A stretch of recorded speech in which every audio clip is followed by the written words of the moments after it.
Welcome to our first podcast for Guild Wars 2. I'm Arken. And I'm Lashen. Today we're going to talk about some of the basic aspects of the game for those who are new to Guild Wars 2.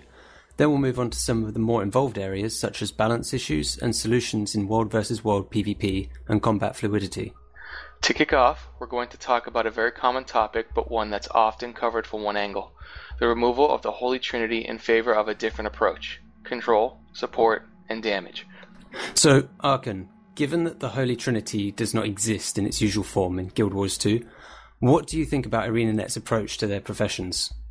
Well, based on from what we know about the information on Guild Wars 2, I like how they're taking each profession and making it available to everyone, so you're not stuck to one specific archetype.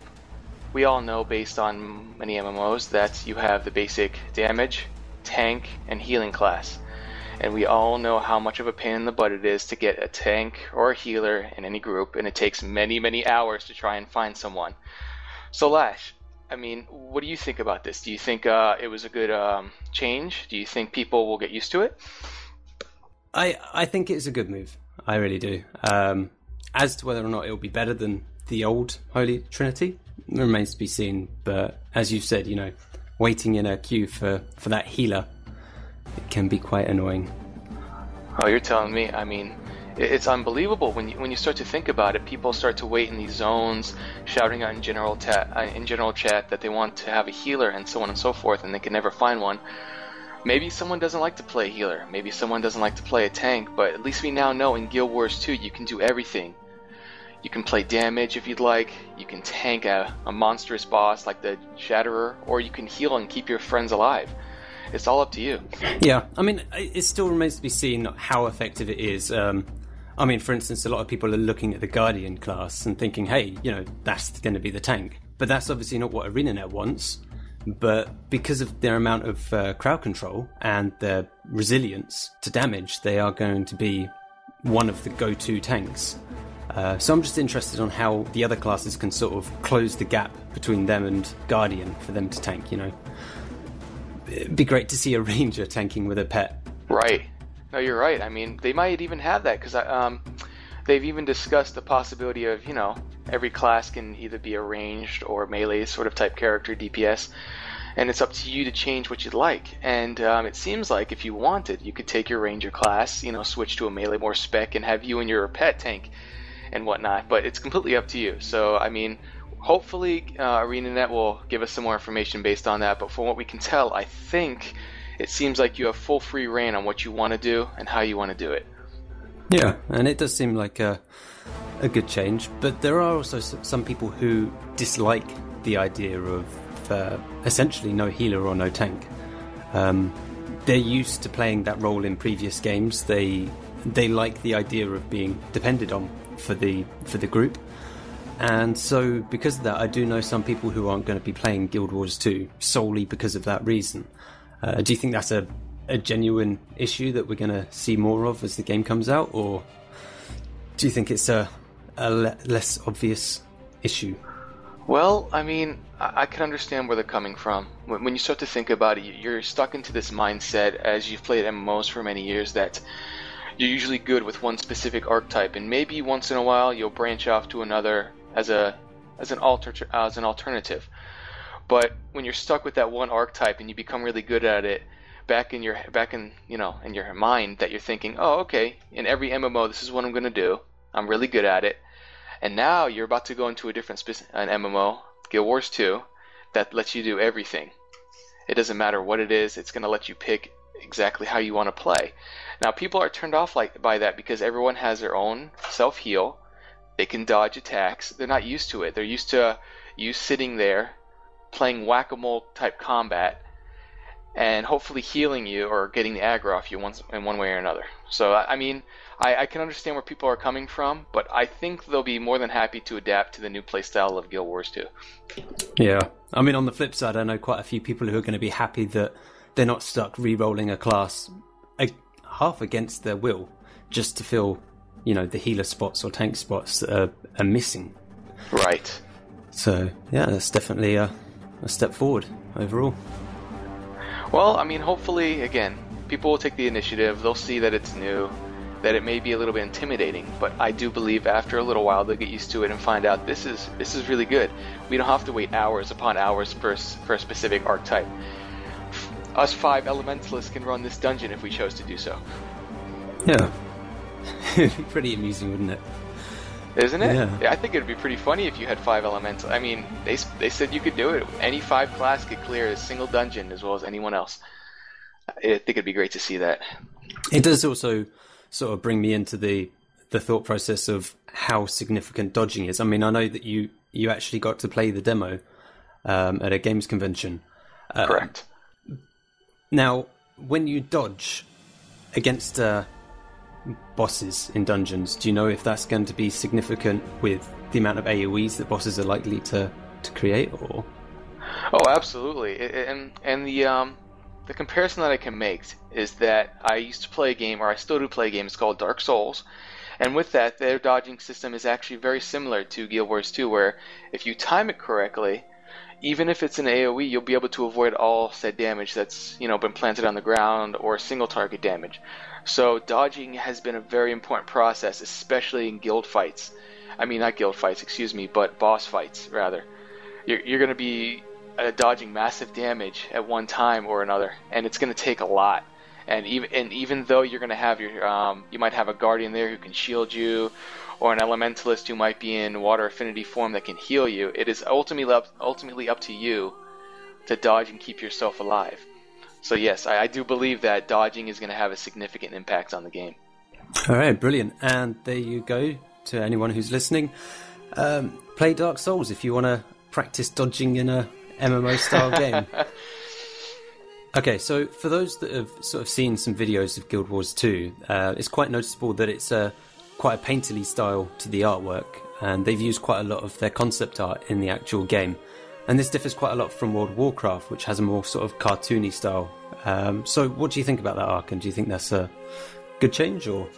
I think it's an excellent change. I think everyone is starting to get a little tired of the whole cartoony style of how look of your MMO is, and they want to see a little bit more realism, not too real, to a point where I'm just looking at some guy and I can see the mole on his cheek, on his face, but something that lets them distinguish their characters from one another.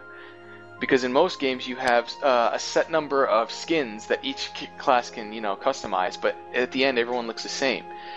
At least now in Guild Wars 2, you even have these transmutation stones that let you keep specific gear that you may have acquired early on that you really like the look of.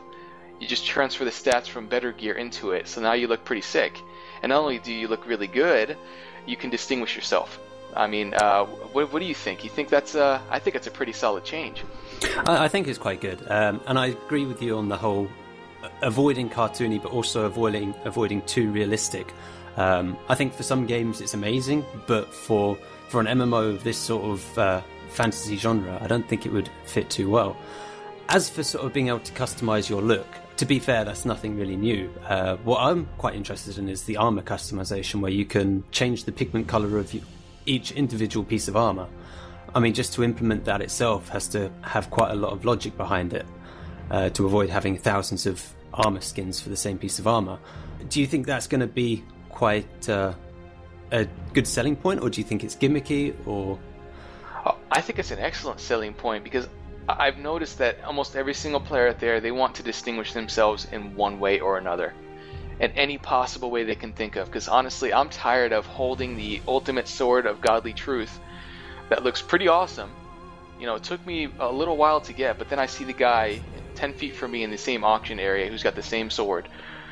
It's not godly anymore, is it? When someone has the same piece of armor you do. Granted, it was a little difficult to obtain, but when you look the same, the sense of variety is pretty much gone. Yeah, I actually really agree. And although you always have that sort of, you feel your own individuality, you can't really express it on the screen. I guess at least with this, we're going to see like Street Fighter blankers running around and people coming up with some very odd color combinations, but I think I do like it.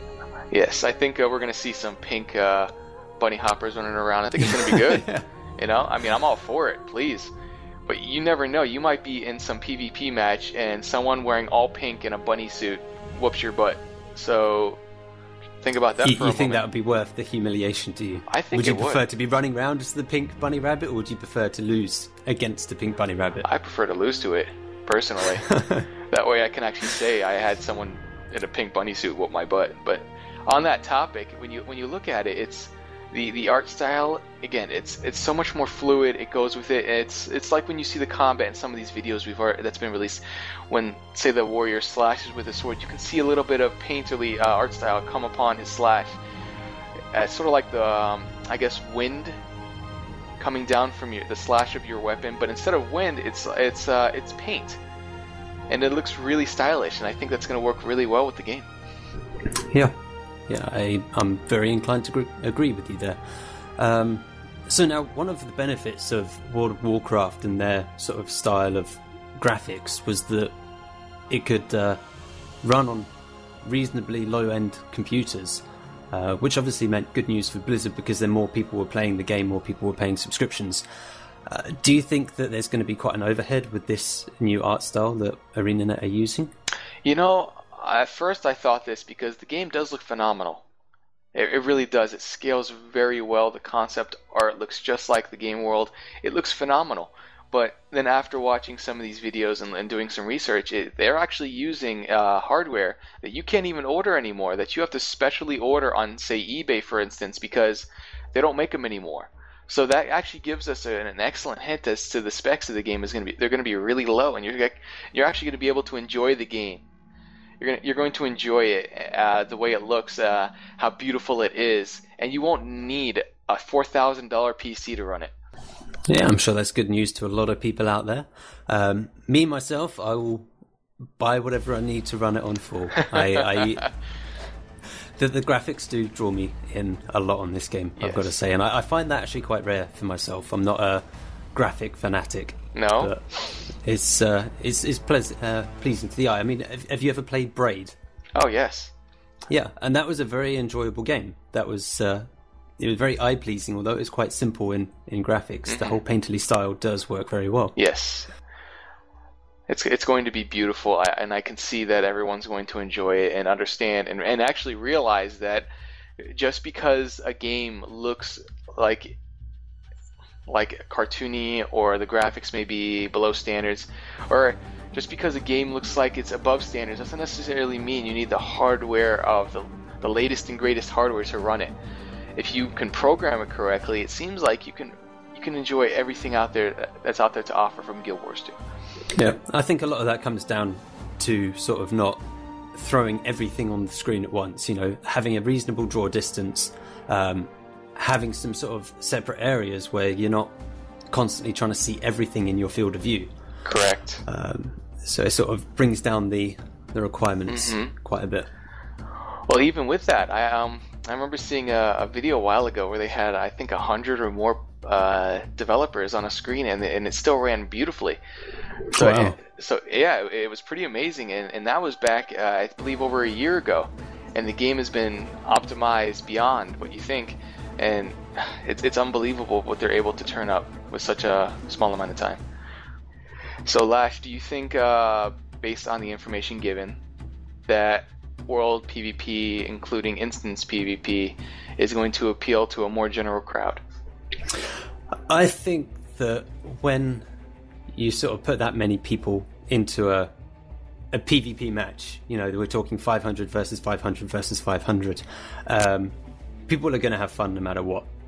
I mean, it's hard to take that sort of scale seriously when you're playing with just you and a couple of friends. And no one else is putting the pressure on you to take it seriously either. If you've got 3 or 4 people who are off doing their own thing in World versus World PvP, you're not really going to have people yelling at them because they're a small percentage of the mass. So I think it's going to be quite a good place for people to go into the PvP, start killing people, have a bit of fun doing it. There's no reason it shouldn't be fun, It is a pretty casual form of PvP, and I think that is ArenaNet's aim with it. I'll admit that some of the things that I've thought about when it comes to World versus World were just completely messing about. Could you imagine 20 Asura Guardians jumping off the edge of a cliff, all at all a couple of people down below.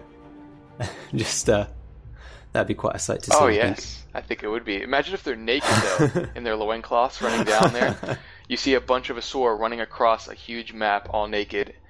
I don't know if I could stop myself to laugh or just smash them with a hammer. I don't know. So one of my concerns is that World versus World is a casual form of PvP, as we just discussed.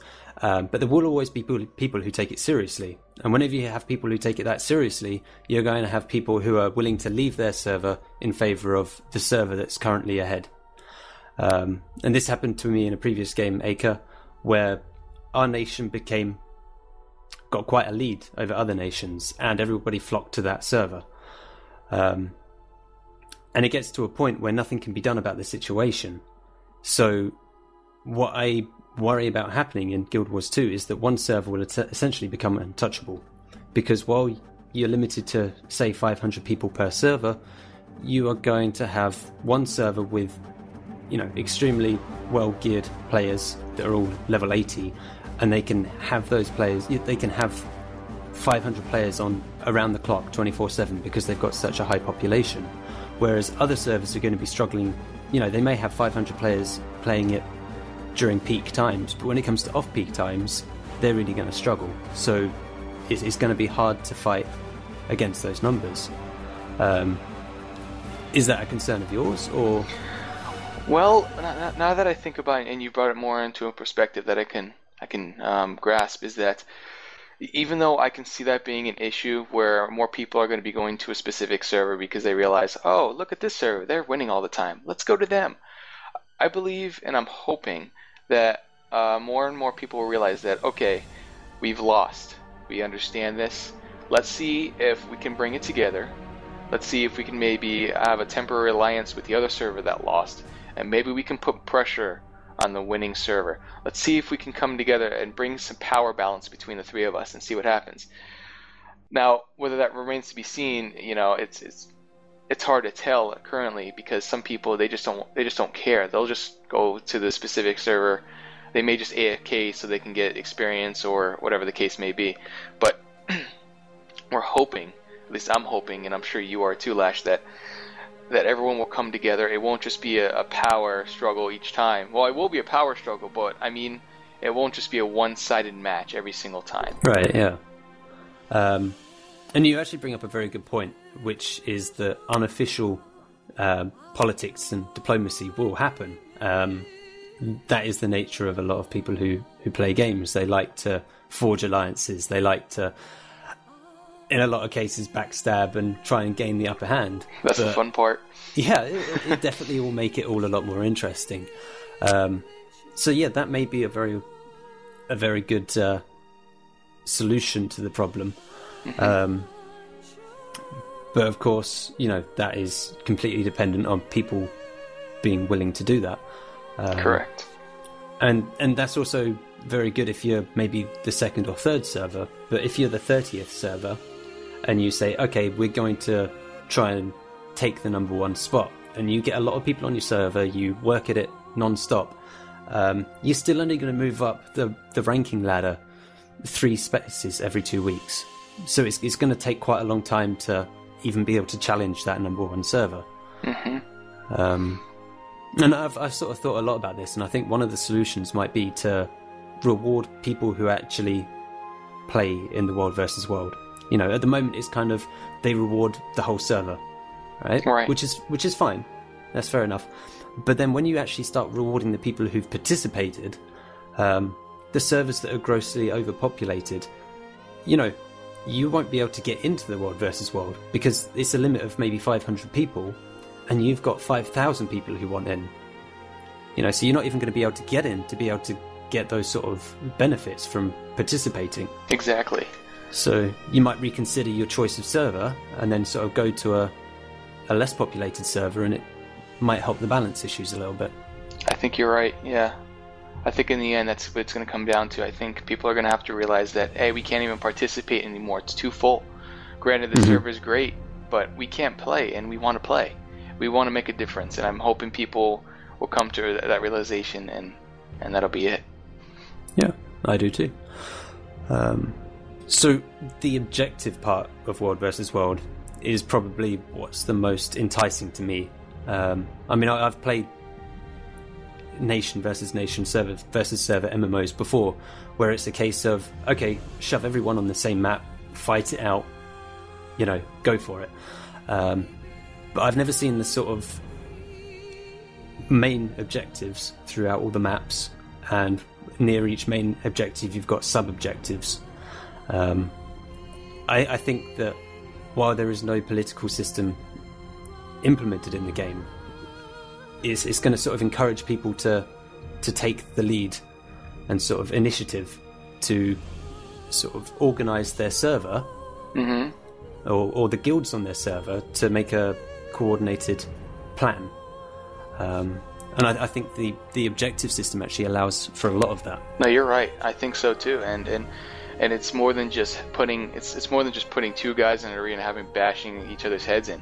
When you start to put more and more people into an arena and you say, okay, we need you to capture this specific mine so that our blacksmith can make better siege weapons for us, causes more damage to break down their gates, and causes you to have a faster win, or that maybe, or some sort of similar objective. I think people are going to lean more towards that.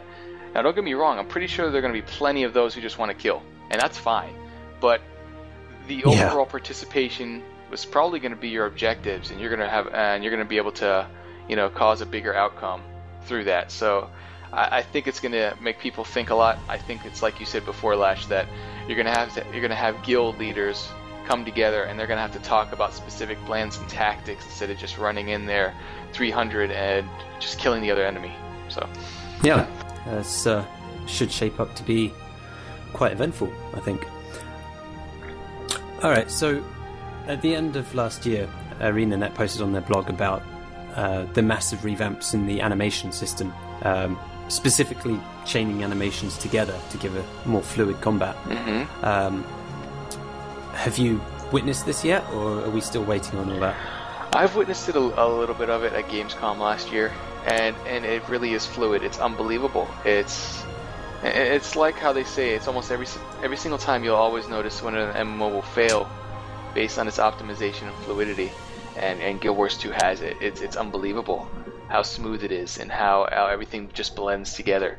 So I mean, I think when the game releases, everyone's going to be not only surprised but just pleasantly surprised. So I mean, that's just how I've seen it. Especially considering they've said that they've increased it, improved it from when you sort of played it. Right. I'm quite curious as to just how fluid it is.